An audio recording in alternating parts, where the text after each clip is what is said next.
Hello, everybody. We're back. I am Swing Time, and once again, I am joined by the wonderful Falindrith. Hello. Hey, how's it going? Well, I mean, I guess I know since we cast the game already, but it's good to be back. Yeah, that was our warm-up game, and now That we're was quite ready a to. warm up. Yeah, that was definitely a fun game to cast. So, welcome back, everybody. If you're just joining us, this is the ReGen Invitational tournament. It's a 32-team tournament, and we are working our way to see who is going to take home the grand prize, which is $100 of what is it? Why do I keep calling it Blizzard dollars? Well, I mean, it's basically what it is. I mean, isn't that Blizzard like what? dollars. Isn't that like what the BattleNet gift cards are? BattleNet But gift card. Yes, I don't know why I can't it, remember that. it's basically Blizzard dollars. So let's be honest. yeah, Blizzard dollars. That's what I'm gonna call it. Apparently. Dollars. I like it. So in the first, the game we just cast, you guys saw the blue team take that game, so we'll be moving on to the next round. But we do have one more game in the round of 32, and this one's G.Guardian eSports versus Roll1 Esports. So we were talking before, and it looks like this is going to be a pretty well-balanced match. Yes, so both of these teams are existing NGS teams. G.Guardian used to be called the Kentucky Murloc Chicken, and they competed in the West Division alongside Roll1 Esports. So these teams know each other, and it's, they're this is the first opportunity they will get before Season 5 starts to play against each other with, I think the rosters are mostly the same. I'm not entirely sure. Roll1 Esports is definitely the same. I'm looking at this right now. Right. And I don't know, G.Guardian, I'm not sure yet, but I think we're getting into drafts, so I am saved from. Oh yeah, no, you're fine. And just so everybody knows, once again, we are going to Infernal Shrines, just because all the team captains voted, and this was the most popular map. So this is the map that all the teams are using in the round of 32 for this best of one match, just so everybody knows. And we've got G.Guardian eSports will be the blue team on the left side, and Roll1 Esports is the red team on the right side. Ooh, Alarak ban. That's unusual. You don't see that too often, do you? Okay, but we do have 3 bans now. And since these teams do know each other, I would not be surprised to learn that is a target ban. I'm gonna check the stats from last season real quick just to see if there's anything that stands out there. But Yeah. I think they have Mango as players today, I think. And Mango played Alarak once, and that's all I know about him. Wow, it must have been spectacular. Must have been a good Alarak. So they honestly probably know something that we don't, because they may have been scrimming in the off season. So it's kind of fun. There's every team bringing in some knowledge of what they already know about the other. Definitely, and Garrosh is a band that we're used to seeing, as well as Rainer right now, Yep, and we're getting that Diablo, another Diablo. Well. Okay, but it's not gonna. As I say, it's not gonna be paired with Alex this time, right? Right. Not like that Alex was just crazy. Pick. That was awesome. We do have Kerrigan picked up, also a little bit unusual. Pretty top pick on this map, just because her ability to clear the shrine and just kind of control that area too is very, very good. Yeah, I'm a little surprised to see her picked this early, but that's fine. And we've got Genji and Jaina coming out to counter what Roll1 Esports is showing. Yeah, it's a pretty dangerous combo right there. If they're able to just lock down a single target and get Genji his resets, it's gonna be pretty tough to slow that down. So we'll see. We'll see if Roll1's able to prevent Genji from just kind of popping off there. Yeah, and I think Deckard is a great man on this map just because his his little, what is it, the scroll of Sealing, I believe. Sealing, yeah, that one, that could be really irritating on the shrine. For sure. Yeah, it's interesting that teams haven't been. There have been chances to pick Deckard up, in the second round. It's interesting that they are not opting to do that. I mean, Malfurion is. I think he's still pretty good. Definitely, Malfurion is a Kerrigan now. I'm a little bit less sure of because Ice Block was always, pretty critical in making sure that, Kerrigan couldn't get that kill on Malf. Yeah. So, Yeah, I'm yeah, also we'll see what they opt wondering into. about Malf against Chromie too, and she can do the time loop thing on him now. That's right, that's right, that's right. Yeah. Yeah, just, man, removal of Ice Block. Ugh. I Rough. know. So we've got Yeah, Muradin and Dahaka coming out for Roll1 Esports here. Yeah, like that. Taga, of course, being the off lane, getting all that kind of split pressure going on this map. See what G.Guardian picks up. Urel and Uther. Oh, are we gonna get a Dragon Blade? The Divine Dragon Blade? Yeah, Divine Dragon Blade, yeah. Divine Dragon. Maybe. Okay, yeah, that was the danger. I was like, so, yeah, Lunara versus Uther is, yeah, that's basically a counter. Yeah. Uther is great at preventing like the burst damage from Kerrigan, but it also because there's still one more pick after Uther that could have been flexed to basically anything. Yeah. It was a little bit of a risk. We'll see if they're able to deal with the damage over time from Lunara, but it might be a little difficult. Yeah, and I play a lot of Kerrigan, and the Lunara is really nice to have another hero that could throw on some dots and start softening up all those targets from the other team, so then Kerrigan can then come flying in and get those finishing kills. Yep. But on the other hand, I mean, the targets that you're gonna want, if Janna is protected, like if Janna gets done, you can also use a Divine Shield to prevent and engage. So I think it's honestly like if either team, whoever gets the first kill, I think, is gonna just be able to snowball like a team fight. But it might be a little tense until that happens, Yeah, for sure. There's going to be some posturing. I think this is going to be a really interesting matchup. I actually like both of these comps quite a lot, to be honest. I do, yeah. I mean, I think I would give the slight edge to Roll1 just because you do have Lunara going in through, but that's also a situation where if you manage, if you let yourself get poked out in this situation, then you're not going to do very well. But if you're able, with Genji, Diablo, Janna, just get like a quick pick to turn the fight in your favor, you can definitely, still manage a Lunara with an Uther. Yeah, for sure. All right, so on the blue side, we've got G.Guardian eSports, and we've got Norian playing Genji. Urel will be played by Goku. EBS Graphic will be on Diablo, Shadow Leaves on Jaina, and Krinavast on the Uther. Oh, look at those taunts come out. All right. over on the red side, we have Roll1 Esports with Straza being played by Tops. We have Murden being played by Rock Your W. I'm pretty sure it's Rock Your W. You should, correct me on that after this game, man. We have Kerrigan being played by Mango. We have being played by Juaneba, and we have Dahaka being played by Zad.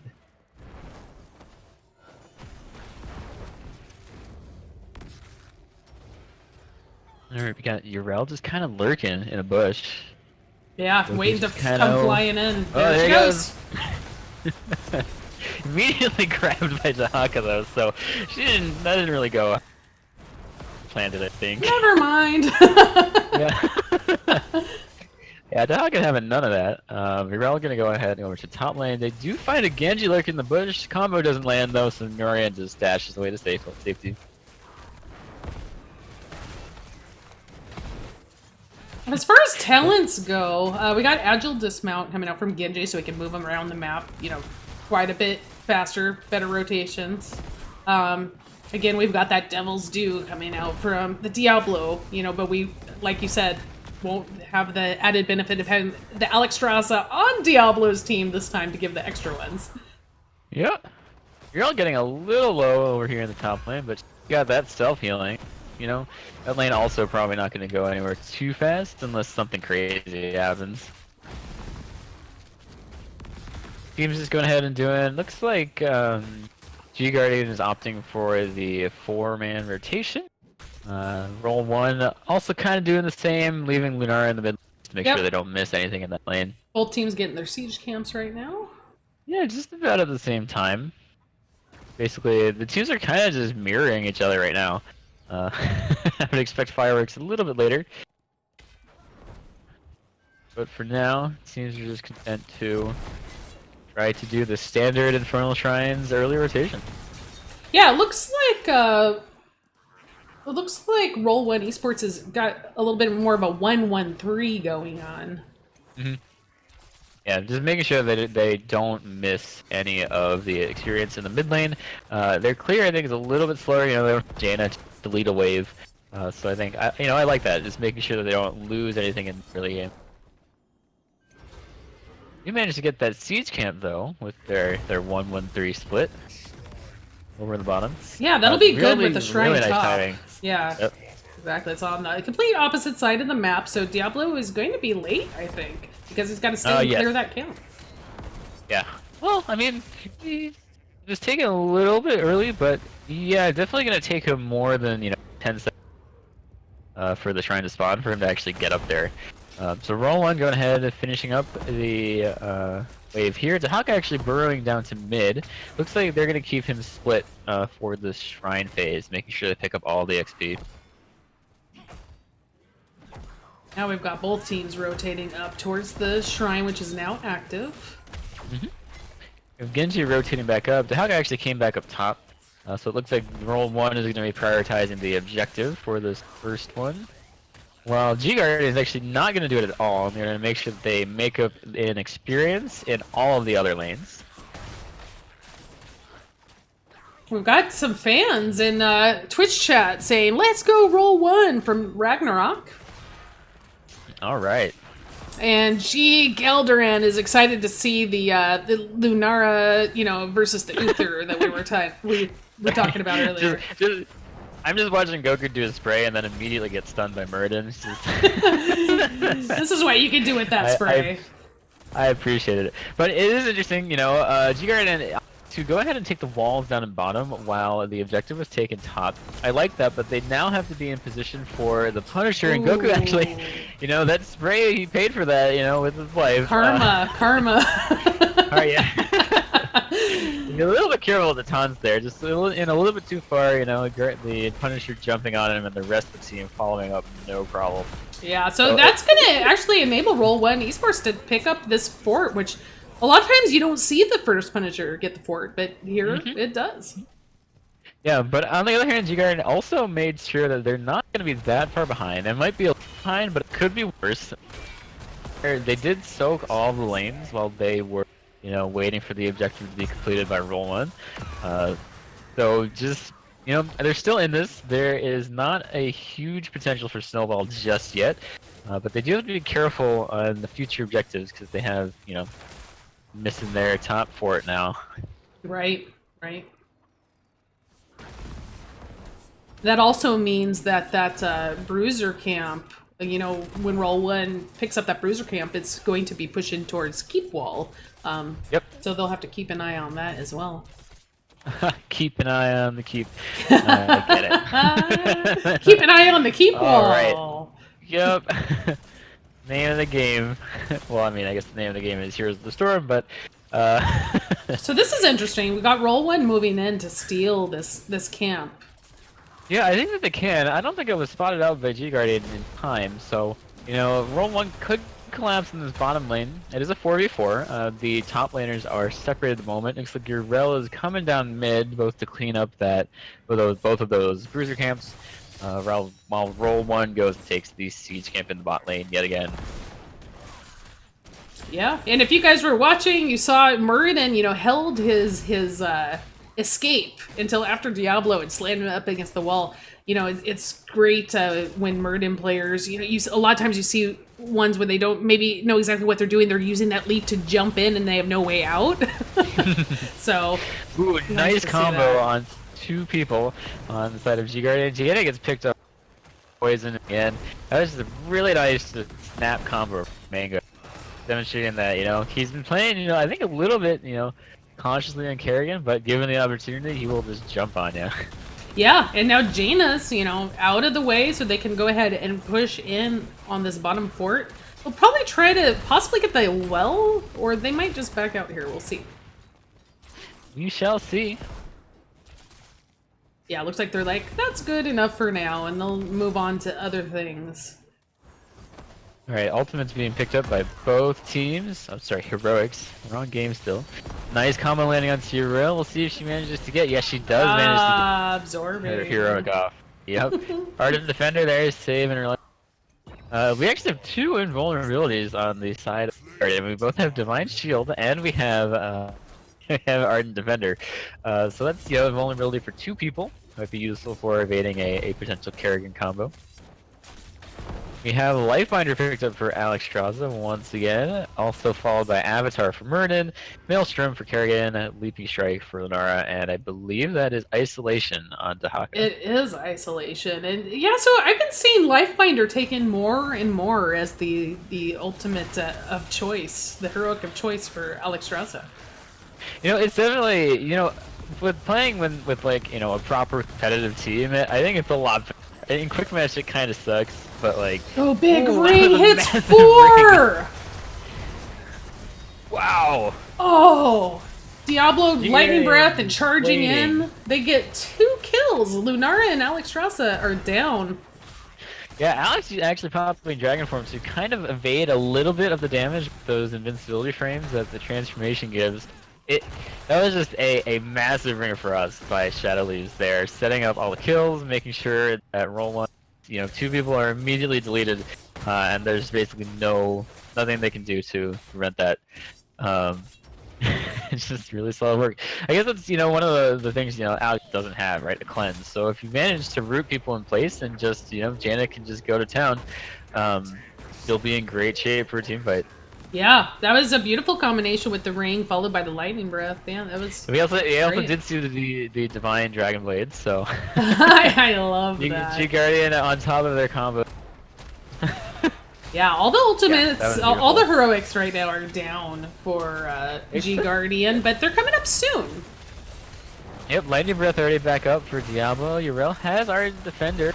Diablo does get hit with isolation, but I don't think it's gonna be too much of a problem. Punisher helping out there. Here comes that lightning breath with the ring. Ooh, lands an Alex, who you don't want to get hit by that ring. Oh, Norian just getting out on Genji. I thought Norian was going down. Kerrigan almost got out with 5 health, but not quite. 1 auto attack, 1 shuriken strike. And that is it for Kerrigan. That was fun. Yeah. it's fun seeing the Genji diving all over the place and Kerrigan as well. Both of them looking for those killing blows. Mm-hmm. Yeah, it's been kind of crazy to watch too. Just G.Guardian managing to pick all the fights they need with their heroics. Honestly, the Ring of Frost has been giving Roll1 a lot of problems. It's just they don't really have any way to. If they get hit by the Ring of Frost, there's not really anything to prevent them from taking damage. We've got a huge 5-man engage here coming out from G.Guardian, and they do take out Dahaka.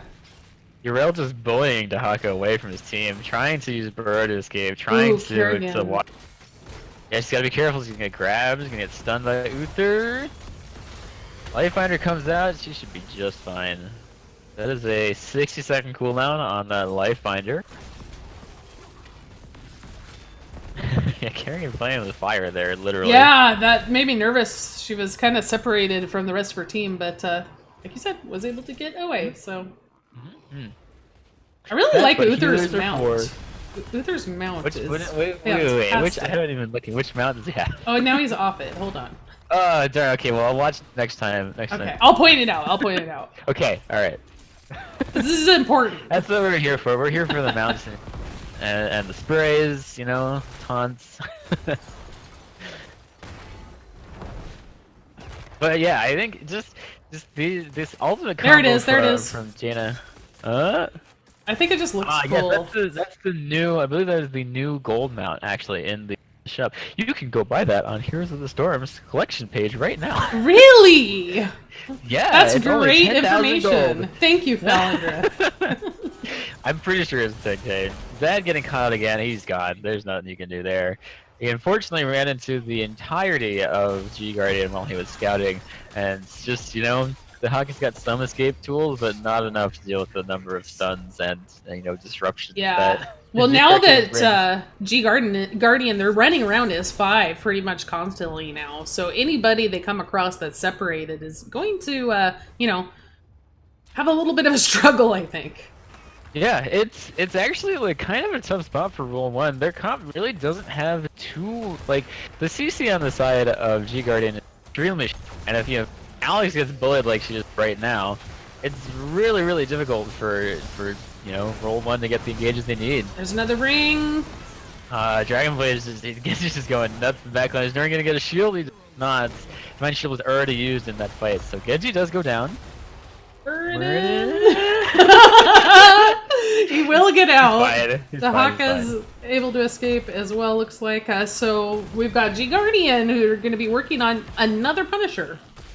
Yeah, and again, as you saw, like that Ring of Frost is just devastating for Roll1. Kerrigan got rooted, used Maelstrom, but if she can't move, she can't really get in range of anyone. Throwing out all the. There's nothing Kerrigan can do. There are no cleanses on the side of Roll1. So I guess some pretty smart drafting from G.Guardian, just making sure that if you have a healer that doesn't have a cleanse, just bring all the CC in the world. Yeah, that's a good point. So the Punisher does have a fort to go through first here in the bottom lane. Ooh, you should be able to bully Murden off of that healing. Yeah, it's that combination of Yrel followed by that Diablo slamming Murden into the wall. Just that was just it. I really want a Yrel like Gandalf skin, and every time she like hits someone back towards like away from their team, just shout out pass because it's you just. I love. I mean, she's a crazy like. Just if you get separated like that, like Murden was, like even if Murden is jumping since he doesn't have unstoppable on his dwarf toss anymore, Yrel can just like casually hit that knockback and prevent Murden from joining up with the team. Yeah, so we've got a half health Punisher still. There's the ring. Oh, is no, gonna Alex catch is Alex. once again. Alex Oof. she's just gone. Yeah. This is the case where I think maybe Cleansing Flame might have been the choice, because Cleansing Flame does let you escape from Ring of Frost. Like, if you're rooted, you can still cast it. So, right. Lifebinder doesn't give nearly the same amount of protection. Shields are off. Shields are off. Yeah, Roll1's going for this. I think they could do it. Kerrigan and Alex Shrouds are down for another 13 seconds. Oh, Yrel, I think she's gonna hit 20%! 30 down. Oh no. Is this happening? It is. It happened. G.Guardian eSports. They take it. If we're looking at the regular season result from season 4 in NGS, like KMC or G.Guardian, formerly Kentucky Murloc Chicken, we're kind of in the lower range of the B West division, but I think they're making quite a statement because Roll1 was kind of at the top or like in the top half of the B West division. So G.Guardian kind of putting themselves on the map and saying that like we're not the same as last season, and you really gotta pay attention to us. Yeah, definitely. I mean, I'm looking at the match summary here, and it's interesting. Roll1 only ended up getting 4 kills with that Kerrigan Lunara combination. Yeah, it was definitely the case. They just weren't able to get Kerrigan the kills that she needed to start snowballing these team fights. Yeah, and you're right. I mean, they had the Uther Genji combination going on, and then they also had the Jaina Diablo, the ring into the lightning breath, and then Yrel jumping in, Diablo slamming people into the wall. I mean, it was just a lot. As soon as G.Guardian hit 10, they managed to land so many good rings that it seemed like every team fight that G.Guardian picked, they knew that they was when they had ring. And they basically used that to eliminate Kerrigan before she could jump on anyone. Right. Yeah, exactly. I'm gonna see. Looks like we have time again. I'm gonna see if we can get an interview. Yeah, that's good. So why don't we jump down in Discord again? Okay. All right. Okay. Hi. There's the lobby. There There we are. I was looking in the wrong server.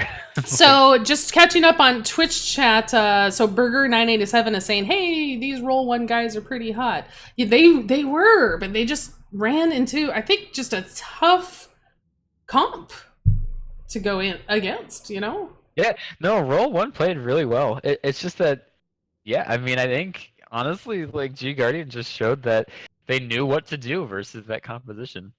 They weren't intimidated by Carrion. They drafted the tools that they needed to shut that down, and the results kind of speak for themselves. All right, looks like we are going to get a interview with Norian. Hey guys. Hello, and Norian, you were playing the Genji, right? Indeed I was. Great. Well, first of all, welcome and congratulations. Oh, thank you, man. And how are you guys feeling right now? And now that you have this first win under your belt, it looked like this on paper. This was going to be a pretty tough matchup. Yeah, we were expecting to lose. Honestly, we came into this match we were just expecting to lose. We were using this purely as a way to, well, just help us get better. We're gonna take our results from that game and just go on with it, Yeah. But we ended up winning. So I was wondering, since all the teams knew that your first game would be played on Shrines, did that give you guys a little bit extra time to put together this comp? Because I definitely want to talk about your comp. Yeah, the comp we put together, honestly, we were planning for like an hour and a half, just sitting down, going over what information we did have over Roll1 to try and figure out what we wanted to do. We were just arguing back and forth the entire time. Is that why we saw the Elarak ban? I was going to ask that. Yeah. We were like, what? Mango and his Alarak, we didn't want any of it. That was a full-on respect ban. Nice. So yeah, I love what you guys did. I mean, we kind of saw almost like two mini combos with the Uther Genji, for that Dragon Blade, and then we had the Jaina and the Diablo were just working together so beautifully. Yeah. And honestly, the Jaina and Diablo, that's something that we knew we wanted immediately, but we didn't know about the Uther or Jaina until we got into the draft. It's like, they have a very strong Garrosh and Diablo player on Roll1, and we wanted to make sure they couldn't get Garrosh or Diablo. Gotcha. So that's why you first picked the Diablo, is to make sure that you got it and you took it away from Roll1. Yeah, we just wanted them off all their comfort picks, as many as possible. Yeah. Well, Shadow Leaves that's really smart. on the Jaina got so many beautiful rings during that game. Oh, he really did. He set up so many proper engagements there. It was wonderful. He's getting a lot, really, really good with Jaina lately. Yeah, and is it EBS graphic or EBS graphic? How do you say the Diablo? We all just call him Ebs. So. Ebs? Okay. And Ebs was like right on top of throwing that lightning breath down on those targets that were rooted down by the ring. It was just beautiful. He saw some really good engagements that the rest of us didn't see, and it just went really well. Yeah. Honestly, say him and Shadow were probably the MVPs of that game, big time. Yeah, I mean, that was so enjoyable, and the combination was just working really well, and we just thought the comp ended up, we were a little worried at first with the Uther into the Lunara, because Uther can struggle a little bit against those the AoE damage. Yeah, Kryn was a little bit worried about Lunara during the draft as well, but then we went through and we looked at it, like, we have Diablo, we have Genji, we have Jaina, we have everything that we needed to deal with Lunara, just get her out of the fight completely. So I was not worried. Yeah. I was more worried about the rest of their team. Right. Right. So were you guys feeling pretty good the whole game? It seemed like you were strong all game long. Were you ever concerned at all, or? There was a few times during the early game that we were a little bit concerned. There was a little bit of tilt in the beginning, but we got past that and we focused down and we managed to do it, I guess. Yeah, I know you guys looked like you were working together really, really well. I know going against a Kerrigan, sometimes that Kerrigan could get a lot of early game kills and, give an experience advantage, but you guys did not seem, you made sure that didn't happen, basically. Yeah, the entire idea was just to try and not to fight them until we were ready to, We didn't want to let them take ahead. Yeah, for sure. Well, definitely well played. Falindrith, do you have any more questions for Norian? No, just I think we pretty much covered it, but I do want to note that Jaina hit a total of 10 people with Rings of Frost during that game. That's a total impressive. a total root time of 30 seconds, and that's the only ability that she took. So, I mean, I feel like that was really the turning point. Like you landed that like 4-man ring as soon as you hit level 10, and then at that point it was just like, yep, we got this. Yeah, Easy we just kind of peasy. started spiraling out of control. Yeah. Well done for sure. I know you guys are going to be playing again. I'm not sure if you know who your opponent is yet. Oh, we do. Let me look it up. I was just looking at Okay. this. Baja's boys are going to be your next opponent in the round Yeah. of 16. Okay. Ooh, it's gonna be rough. Good luck. Definitely best of luck. Before we let you go, do you have any shoutouts? None to really say, but I want to say one thing is that this is the second time we've been in the Invitational, but it's always fun. I'm fucking glad to be here, guys. I'm really glad to hear that. We're having a wonderful time as well. Well played, great tournament, and you know it's a great invitational tournament to have in the first place. You know, to see 32 teams come together like this for a weekend tournament in between NGS seasons is just fantastic. And it's such a big endeavor, considering it's only on one day too. I know it's all the magic is happening on one single day. So great job. Good luck in your next match, and we can't wait to see what more you bring to the tournament. Well, thank you. Thank you. All right, Falindrith. So where are we at? So that is it for the round of 32 for our casting. I think the rest of the games are just finishing up right about the same time now. And we're going to be going into round of 16. Very shortly, I believe. I think about what, 28 minutes it looks like? Yeah, so the round of 16 is going to be a best of one once again. But this time we'll be going to Volskaya as our map. Yeah, should be good. So that'll be Looking forward to it. interesting. And I know you and we also know who will be casting. This is going to be coming up at 2:30 p.m. Pacific or 5:30 p.m. Eastern. Sorry, I had to do the math there real quick. And it's going to be OSD versus ReGen Blue. Yeah, should be good. So that I know I've heard a lot about OSD and ReGen. I think it's got to be really exciting because I think there was a little bit of an upset where they took. I know they were the lower seed in their earlier game, and they were able to take that. So I'm sure they're really excited. Yeah, they were up against. So I'm pulling up the bracket right now. They're up against Bad Manners, which I believe consisted of some of the ex-members of D. Okay. So, yes, I believe. Yeah, ReGen Blue was 20th seed, and Bad Manners was 13th. So Nice. yeah, a little bit of an upset there. So Yeah. we'll see if they're able to keep that momentum going. Yeah, that's the thing. You know, this game can be very momentum driven. I mean, they're rolling in here, and I'm sure they're feeling great coming off that win. So really, anybody could take any of these games at this point. Yep. So that's We'll see if they can do it. Super exciting. And Falindrith and I are going to be back with you guys in a little bit less than 30 minutes for that match, which is going to be super exciting. Meanwhile, if there are any other games that are still finishing up on the screen in a moment, you'll be able to see what Twitch channels to go to catch that action.